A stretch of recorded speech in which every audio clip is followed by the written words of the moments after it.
Tinju Naga Penggetar Langit. Bagian 19. 20 murid senior klan Meng menyerahkan 2000 poin prestasi mereka. Untung saja tidak semua anggota kelompok klan Meng berada di gua itu, karena mereka sedang menjalankan misi. Aku rasa masalah ini sudah terselesaikan, dan tidak ada dendam di antara kita, karena aku hanya menjalankan kebiasaan yang berlaku di Akademi Kekaisaran saja, kata Feng Yuan dengan seringai tipis di wajahnya saat bersalaman dengan Meng Feng yang merupakan ketua kelompok klan Meng itu. Baiklah, tempat ini akan menjadi markas kelompok klan Xiao, dan kelompok klan Meng boleh mencari tempat baru. Aku tidak akan peduli bagaimana cara kalian membuatnya. Feng Yuan mempersilahkan mereka keluar dari gua. Para anggota kelompok klan Meng menggerutu mendengarnya, tetapi mereka tak bisa berbuat apa-apa. Ini seperti yang dirasakan oleh anggota klan kecil yang mereka siksa untuk menjadi bawahan mereka. Namun, kini garis takdir telah berubah. Malah mereka dipermalukan oleh seorang bocah ranah perempaan tubuh tahap Wang. Kalau kabar ini tersebar, entah di mana ditaruh wajah para anggota klan Meng, termasuk patriark klan Meng juga. Makanya Feng Yuan sengaja mengatakan bahwa ia tak akan membocorkan kejadian ini. Ia juga mempertimbangkan keselamatan orang-orang terdekatnya, karena kekuatannya belum cukup untuk menjadi yang terhebat dalam ahli bela diri. Kalau begitu, kami permisi dulu, dan berharap Tuan Muda Xiao tidak ingkar janji. Aku, Meng Feng, sangat menghormati mereka yang kuat. Mungkin di masa depan kita bisa bekerja sama. Meng Feng kemudian membawa anggota kelompok klan Meng meninggalkan gua tersebut dan menyisakan 10 murid senior dari klan kecil. Kita akhirnya bisa berkultivasi dengan bebas. Benar, terima kasih Tuan Muda Xiao. Aku Shiro dari wilayah utara, tepatnya kota Bei. Kalau Tuan Muda Xiao sedang berkelana ke sana, mampirlah ke klan Bei. Aku mungkin bisa memberikan jamuan sederhana untuk Tuan Muda, katanya sembari menangkupkan tinjunya untuk menunjukkan rasa hormat. Haha, aku sebenarnya bukan Tuan Muda dari klan Xiao, saut Feng Yuan dengan tawa pelan, sehingga mereka terkejut mendengarnya, termasuk Xiao Xinran. Namaku adalah Feng Yuan, dan panggil saja Yuan, karena aku adalah junior kalian. Mungkin kalian heran, kenapa aku mengenakan jubah klan Xiao. Itu karena aku adalah menantu dari Patriark Xiaoyan, atau suami Xiaoyu. Feng Yuan meluruskan kesalahpahaman itu. Xiaoyu sudah menikah? Xiao Xinran terkejut mendengarnya, karena ia masih mengingat gadis kecil itu sering merengek meminta diajarkan cara menggunakan pedang padanya. Karena terakhir kali mereka bertemu adalah 5 tahun yang lalu, atau saat usia Xiaoyu masih 12 tahun. Namun ia tak menyangka, gadis kecil itu telah menikah lebih dulu dari bibinya, dan pria yang dinikahinya adalah pria yang membuatnya jatuh cinta untuk pertama kalinya, dan harus patah hati seketika itu juga. Feng Yuan tersenyum menatap Xiao Xinran, dan kemudian menatap murid senior lainnya. Aku berharap para senior tidak menyebarkan identitasku. Tetapi bila ada yang mengganggu kalian, datanglah padaku. Kalau hanya ranah Tianzun, masih bisalah kita jadikan samsak tinju. Hahaha. Feng Yuan tertawa terkekeh-kekeh. Mereka terpaksa ikut tertawa mendengarnya, padahal dalam hati sangat terkejut mendengar itu.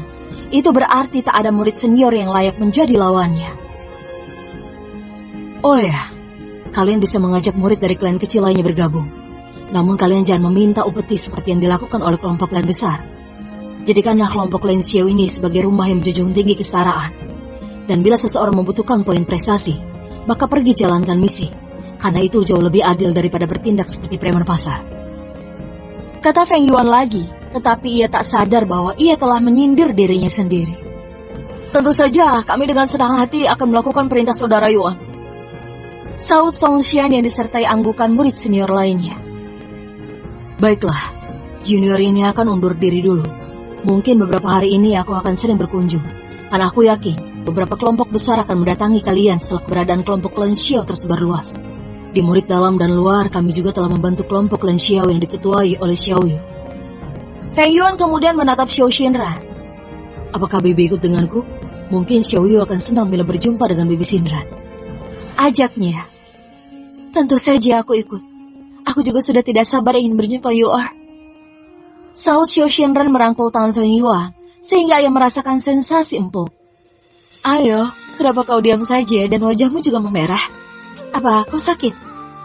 Xiao Shinran bertingkah sok polos, sehingga murid senior lainnya geleng-geleng kepala melihatnya disertai gelak tawa mereka. Feng Yuan dan Xiao Shinran meninggalkan gua yang menjadi markas kelompok Lan Xiao itu, dan kembali ke puncak ketiga gunung bersih. Feng Yuan mendapatkan 40.000 poin prestasi dari kelompok Lan Meng, dan ia memberikan setengahnya untuk Xiao Shinran. Saat Feng Yuan berjumpa lagi dengan murid senior dengan kultivasi ranah alam langit di pinggiran puncak keempat, mereka langsung takut dan langsung menjauh saat tahu yang turun itu adalah Feng Yuan. Namun Feng Yuan menawarkan mereka untuk menjadi bagian dari kelompok Lan Xiao tanpa harus membayar upeti dan juga tak boleh membocorkan identitasnya. Mereka pun langsung setuju. Kapan lagi mereka bisa dengan tenang berkultivasi, apalagi saat tahu Feng Yuan menjamin keselamatan mereka.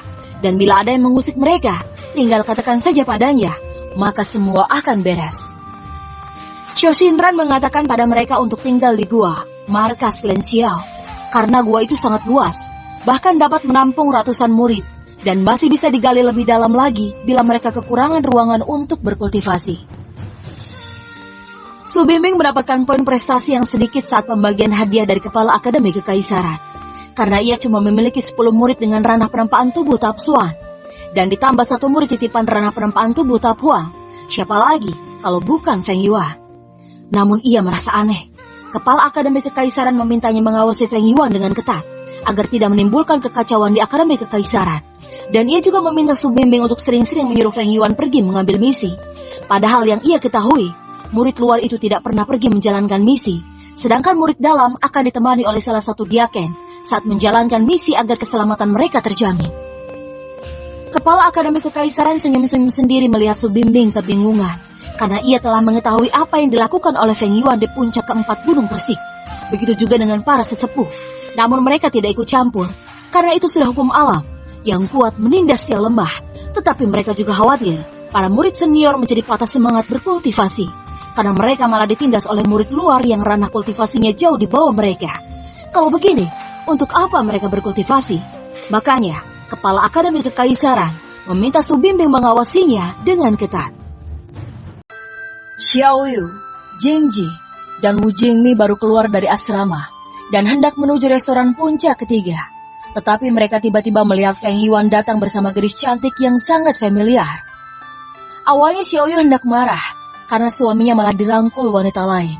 Namun saat melihat wanita itu adalah bibinya, ia langsung memeluk Xiao Shinran. Bibi Shinran, aku tak menyangka kita akan bertemu sekarang. Dan sejak kapan Bibi mengetahui yang Gege adalah suamiku? Xiao Yu keheranan, karena Xiao Shinran dan Feng Yuan belum pernah bertemu. Feng Yuan tersenyum masam dan berkata, kebetulan aku jalan-jalan ke puncak keempat, dan tidak sengaja bertemu dengannya. Xiao Shinran menyeringai, suamimu sangat kuat.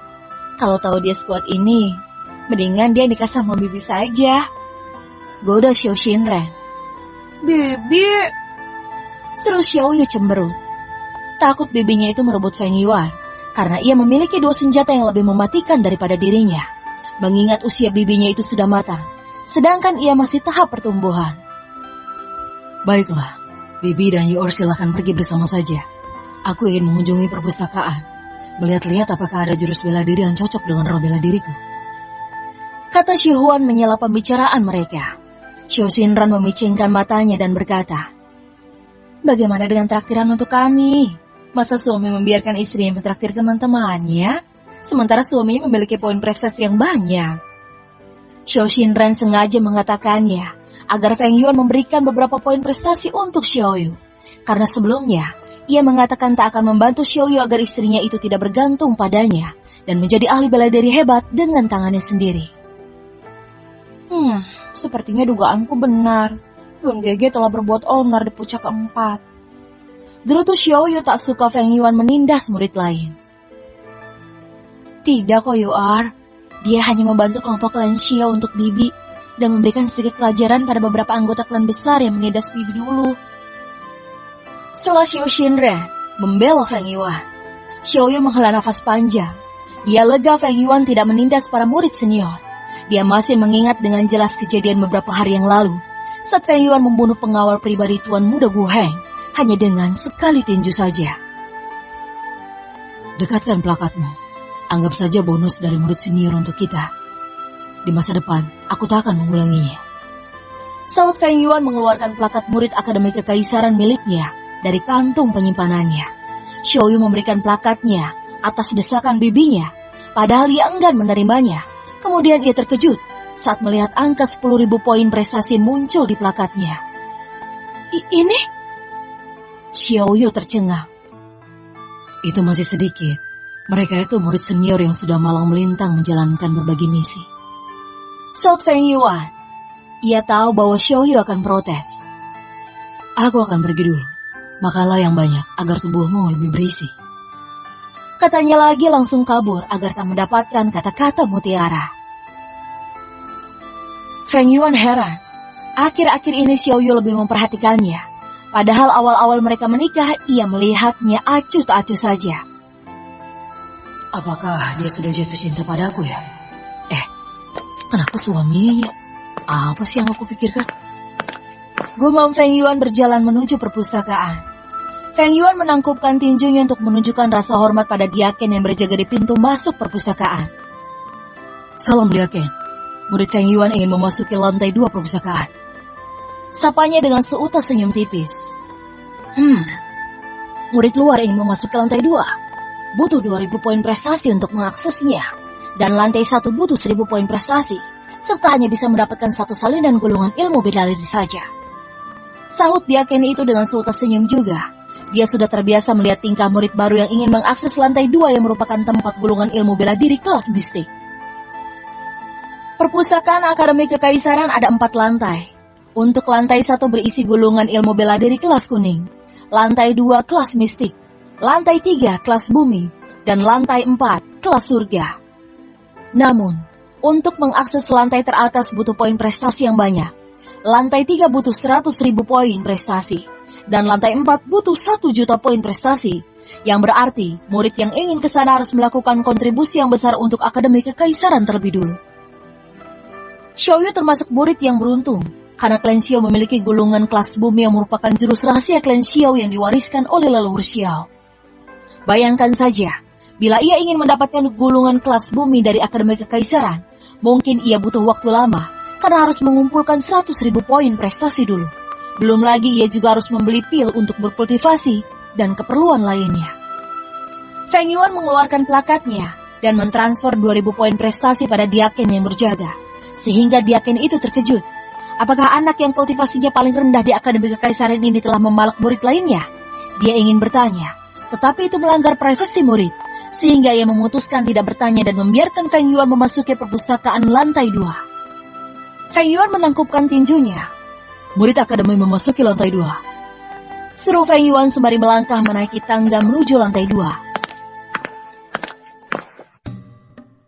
Para murid lain yang sedang memilih-milih gulungan ilmu bela diri di lantai 1 terkejut saat melihat Feng Yuan melangkah ke lantai 2. Mereka bertanya-tanya, dari mana ia mendapatkan poin prestasi, padahal mereka cuma mendapatkan jatah 1.000 poin prestasi dan beberapa ratus poin prestasi saat naik tangga 1.000. Tak ada murid yang memasuki lantai 2. Apakah mereka belum membuat kelompok dan memelak murid lain? Gumam Feng Yuan melangkah ke rak yang berjejer di lantai 2. Feng Yuan sampai pusing memilih jurus apa yang akan ia pelajari. Saking banyaknya gulungan ilmu bela diri kelas mistik di lantai 2 perpustakaan itu. Tak terasa sudah sore, tetapi ia belum mendapatkan jurus yang cocok menurutnya, hingga matanya tertuju pada gulungan yang bertuliskan jurus pedang meteor. Dari namanya sepertinya menyeramkan. Aku memilih ini saja, agar aku bisa menggunakan pedang matahari. Tak mungkin juga pedang kelas surga dijadikan sebagai pajangan saja. Aku lupa memberikan pedang bulan untuk Xiao Yu. Feng Yuan teringat dengan kedua pedang kembar yang didapatkannya dari acara lelang di Asosiasi Shengren. Nanti malam saja ku berikan sembari meminta jatah. Feng Yuan menyeringai sembari meninggalkan lantai 2 perpustakaan itu. Dia kemudian menyerahkan gulungan ilmu bela diri yang dipilihnya pada Diaken yang berjaga, dan Diaken itu langsung memberikan salinannya. Apakah kamu memiliki roh bela diri bertipe api? Tanya dia Ken itu setelah melihat nama jurus yang tertera di gulungan ilmu bela diri, dan Feng Yuan mengiyakan. Apakah kamu masih memiliki poin prestasi? Bagaimana kalau kamu belajar alkemis juga? Mana tahu roh bela dirimu cocok belajar membuat pil. Katanya lagi. Feng Yuan sebenarnya belum kepikiran untuk belajar alkemis, karena roh bela dirinya masih lemah.